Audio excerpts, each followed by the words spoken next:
I appreciate Sister Kathy Hill, who's here. Beautiful daughter. So good to have you.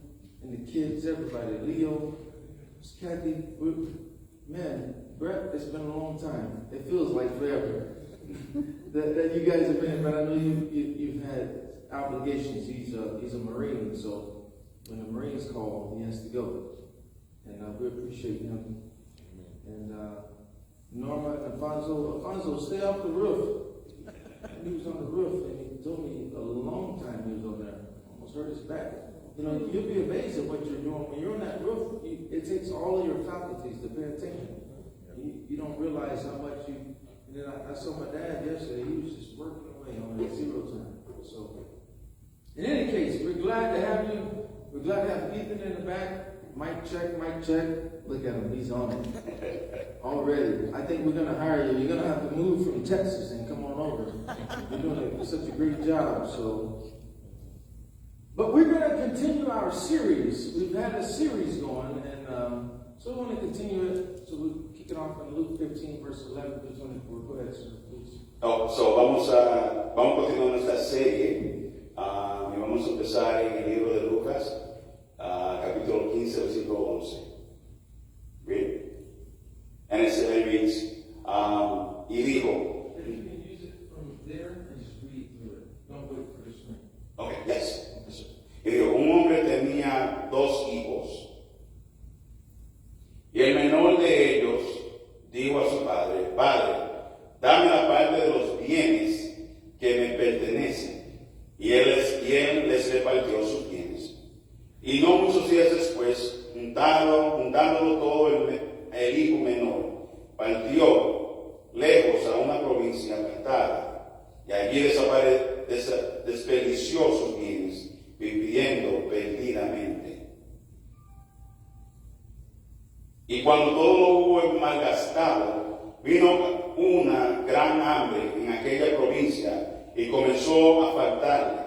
Y fue y se arrimó a uno de los ciudadanos de aquella tierra, el cual envió a su hacienda para que apacentase puercos.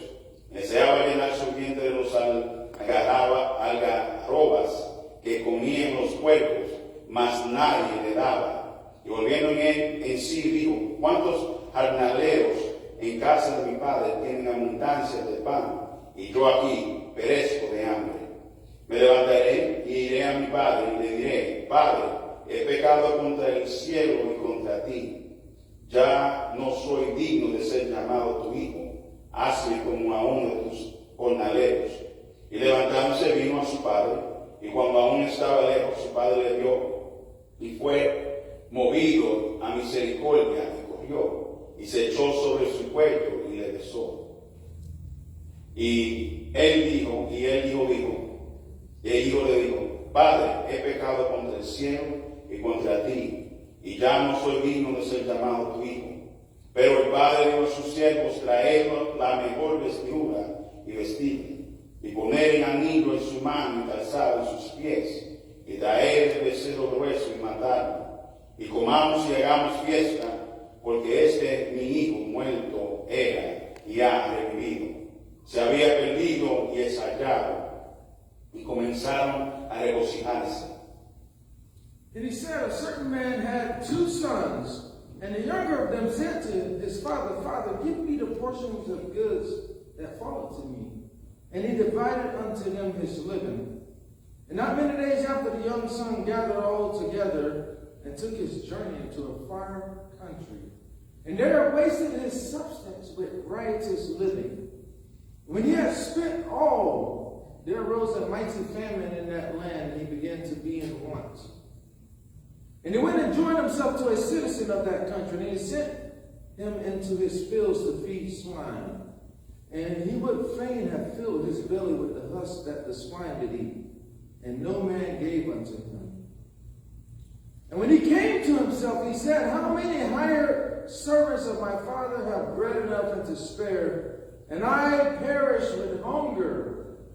I will arise and go to my father, and will say unto him, Father, I have sinned against heaven and before thee, and am no more worthy to be called thy son. Make me as one of thy hired servants. And he rose and came to his father, but when he was yet a great way off, his father saw him and had compassion and ran and fell on his neck and kissed him. And the son said unto him, Father, I have sinned against heaven and in thy sight, and am no more worthy to be called thy son. But the father said to his servant, Bring forth the best robe and put it on him, and bring a ring on his hand and shoes on his feet, and bring here the fatted calf. Leo's over there getting them cows real fat, y'all. We waiting for that opportunity to get some fresh beef. And kill it, and let us eat and be merry. For this my son was dead and is alive again.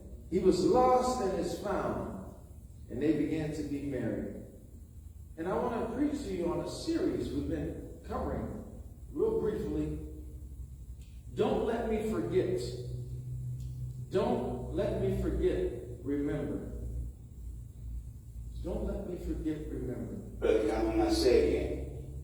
No me dejes olvidar, maldito, no me dejes olvidar. Recuerda. You know, God has been so good to us, and it's evident that he has. When you look around America, you see how much we've prospered as a nation. Do we have problems? Every nation has problems. But when you go to a third world country, you will come back here and you'll kiss the soil. Have you ever been in that type of situation where they just don't have things? We see here he suffered natural disaster, a famine struck. This refers to all the severe trials and disasters in life because this is the very nature of the world. It may be storm, it may be sickness, it may be an accident, it might even be death. Whatever it is, it's a disastrous and causes great loss. We just got news that one of my mom's really close friends not only was diagnosed with colon cancer, but another type of cancer. And then, you know, when you hear these things, it does something to your heart. Like, Lord, well, how many believe God's a healer? I believe God can heal. But it is devastating when you get this news. And again, the prodigal son, he was all alone, without God's presence. He'd asked for all his goods, and his dad gave it to him. But then he went out and spent it all, and it was just a complete disaster. And this is how life is, and this is what you should expect when God is out of the picture. When God is not in the heart or in the life, disaster is sure to happen without his care and help. Listen to Matthew chapter 7, verse 26 and 27. And everyone that heareth these sayings of mine and doeth them not shall be likened unto a foolish man, which built his house upon the sand. And the rain descended, and the floods came, and the winds blew, and beat upon that house. And it fell, and great was the fall of it. Man, we were out at the beach one time. Go ahead, tell them. Una vez estábamos en la playa. And the kids were playing, and we were all playing. Y los niños estaban jugando, nosotros todos estábamos jugando. And we began to build this huge sand castle. Anybody ever built a sand castle before? Know what I'm talking about? If you don't go to the beach, then you don't know what I'm talking about. But we built this huge sand castle. It was almost as if you could go underneath it also. Y empezamos a construir esta gran, este castillo de arena. And all of a sudden, after we built this castle, the waves started coming in. It was high tide. Y de repente, cuando terminamos de construir este castillo, ahí vino las olas. And with one fell swoop, y con un solo viento, it erased everything that we had built. borró todo lo que nosotros construimos. And so we began to stomp our feet. Y empezamos a tirar, batallar. And disbelief. Sin entendimiento. Because it took so much time to build that. Porque cogió tanto tiempo para construir ese castillo. And such it is with a life that's not built upon the foundation of God. Y así es una vida que no tiene la fundación. You may build and everything may be looking nice on the surface. Todo se ve bien por arriba. But if God is not your foundation, Pero si Dios no es su fundación, this life has a way of testing. esta vida tiene una manera para examinarte. And if He's not the center, Y si Él no es el centro, great will be the fall. grande será la caída. In another place, in 1 Corinthians 3, verse 13, it says, every man's work shall be made manifest. In other words, our works will be made known. For the day shall declare it, because it shall be revealed by fire, and the fire shall try every man's work of what sort it is. Have you ever put gold into the fire? ¿Has ponido oro en el fuego? Like, man, I don't even have no gold. What you talking about? Well, what they do in the refining process is they have where they want to use whatever metal it is. They want to get all the impurities out of it. So the only way to get the impurities out of the metal is to set it on fire and put it in a furnace. And you'll see they'll start stirring it up.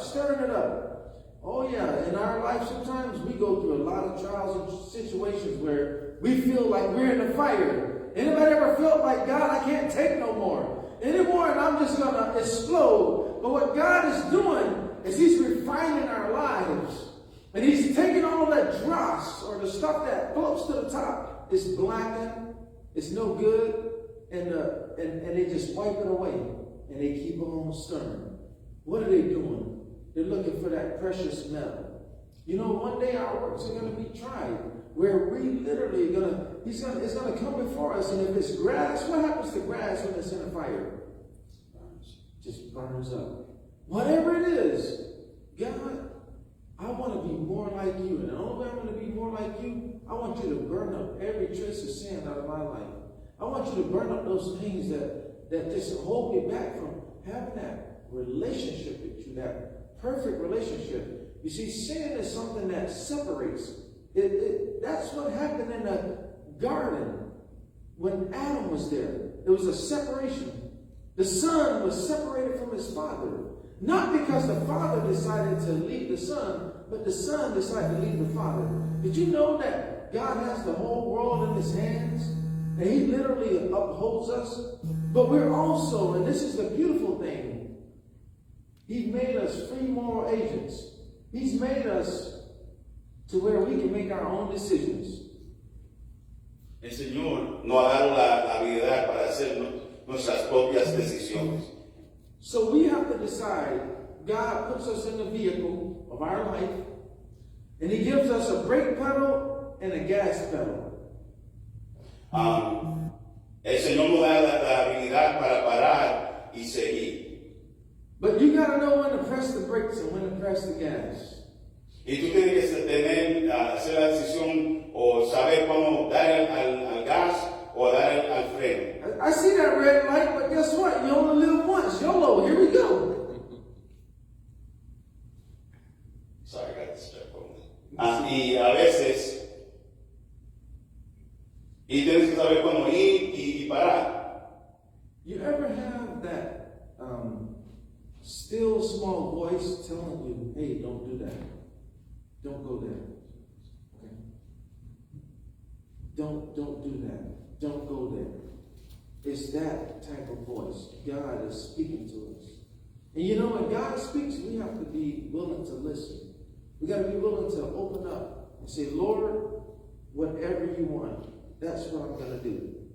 You see, He suffered enslavement and humiliation. He suffered hunger. And this was the world's garbage with the righteous living. It would always leave a man or a woman empty and hungry. The world, its pleasures and wealth and its lifestyle will please the body, but leave the soul empty. The world, and what I'm talking about is this world. When you think about everything that we do to pamper ourselves, the world in itself leaves us, it leaves us empty. It cannot permanently satisfy us. It cannot permanently fill us or nourish us. It cannot provide or supply or please us because we always need some more. And that Snickers commercial says, you're hungry? Why wait? Grab yourself a Snickers. Because there's nothing else that satisfies the hunger in you. And the world will leave a man or a woman deep within their soul, dissatisfied, unfulfilled, unnourished, empty, unsupplied, displeased.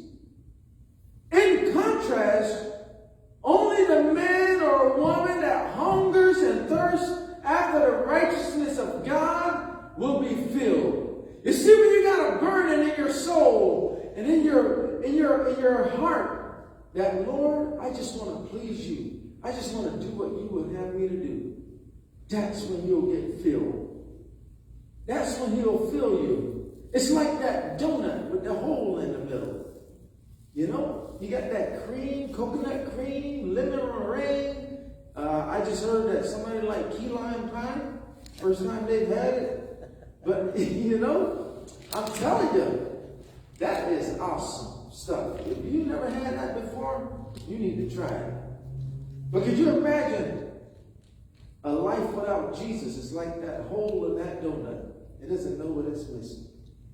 He fills us. He gives us everything that we could ever want. Everything that we could ever desire. Anything that this world has nothing compared to what Jesus can give us. Because he is the one that can fill the longing in our soul. You see in our Bible reading here in John chapter 4 verse 13 and 14, Jesus answered and said unto her, whosoever drinketh of this water shall thirst again. And you drink water, you drink fluids, but you're thirsty again. Right? But whosoever drinketh of the water that I shall give him shall never thirst. But the water that I shall give him shall be in him a well of water. In other words, the earthly water or the pleasures of this world will never satisfy the longing of your soul. But this springing up into everlasting life, the water that Jesus gives, and the last time I checked, Jesus is the water of life. Jesus is the one that can give us what we need. But here's the deal. The doorknob is on your side. La puerta, no. Senor, he had to go, so I'm going to try my little best with the Espanol that I know. La puerta, Norma Alfonso, abierto. I can knock all day at the door. And the knob on your side, you have to open the door. If you don't open the door, I can never come in. And so it is. Jesus wants to come into your life. You think your life is great right now? Get Jesus a part of your life. I dare you, I challenge you to allow him to be the supreme ruler over your life. And I guarantee you, everything will change when you put him at the center. I didn't start living until I started living for him. I didn't know what life was like. I really didn't know how it would feel until I started living for him. You see, this man, seemingly, he lost everything. He lost everything. And nobody was there for him. Because what happened? All his money ran out. All his friends were gone. He suffered the loss of these so-called friends who surrounded him when he had plenty. But now that it was gone, check out these two things. He had plenty and was able to maintain the same social class as his friends. They were all glad to call him friend. But when he was not able to keep up with their standard of living, he was not welcome. They were above him and he was below them. He was, in fact, an embarrassment to them. They did not want him around lest others associate them with a person who was unsuccessful or a failure. And the second thing, the friends, at least some of them were feeling the pinch of the famine as well. Note the selfishness of the world. No man gave unto him, the Bible says. That's what our scripture says. No doubt they knew him. He had given them things. He had all of his inheritance that he had inherited. He said, Father, give me my inheritance.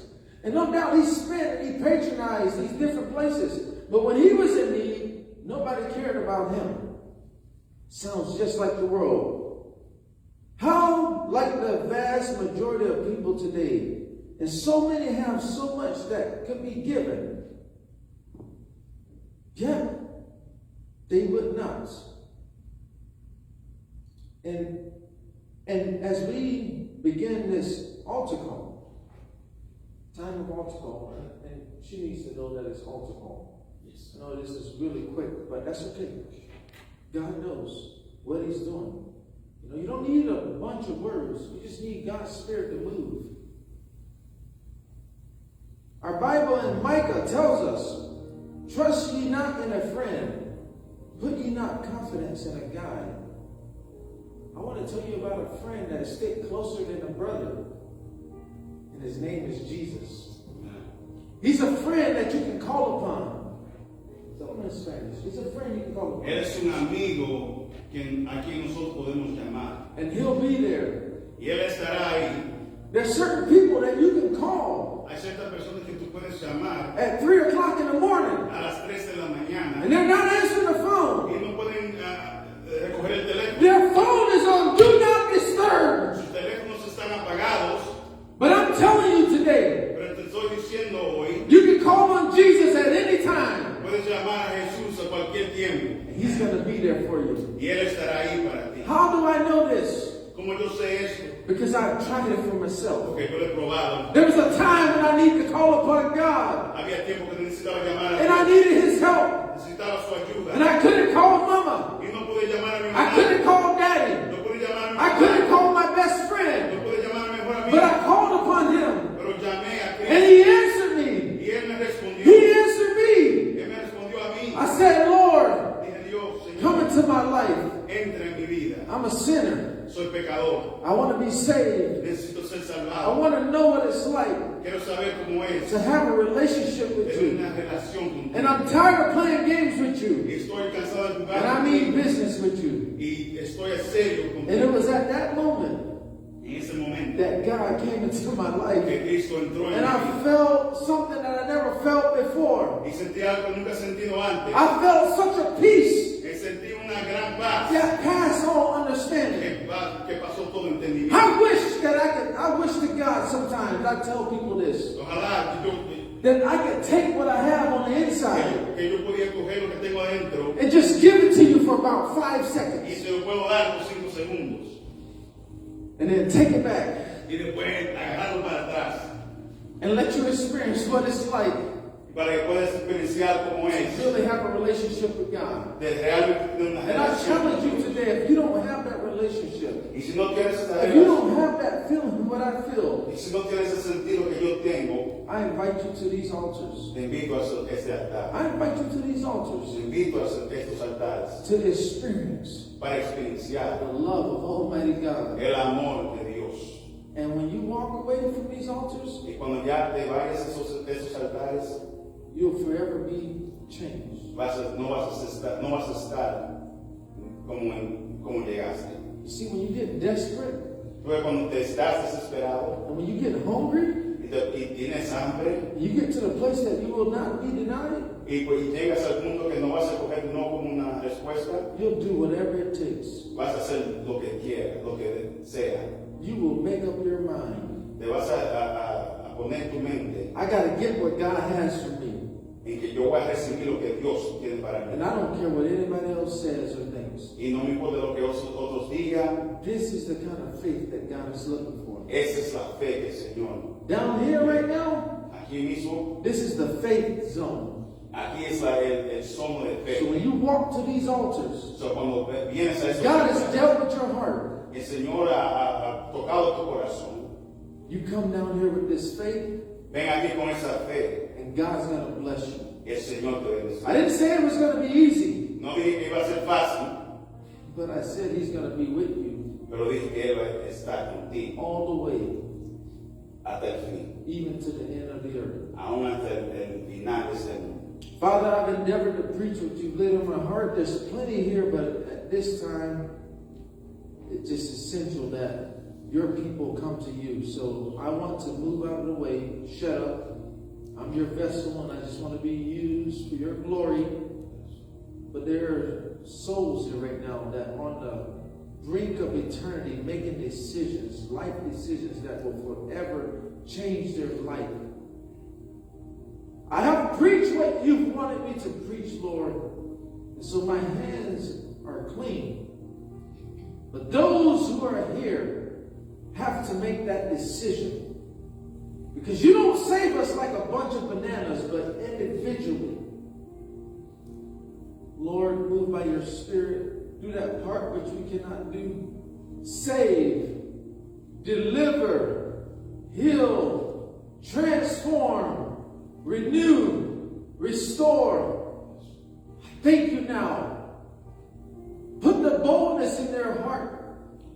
They got to receive you no matter what. These altars are open, brothers and sisters, sinner friends. I invite you to come right now. And if it was me and I really need something, I would run to the altar. You'll find me at those altars. Why? Because I got to get what God has for me also. And so, God bless you as we all pray.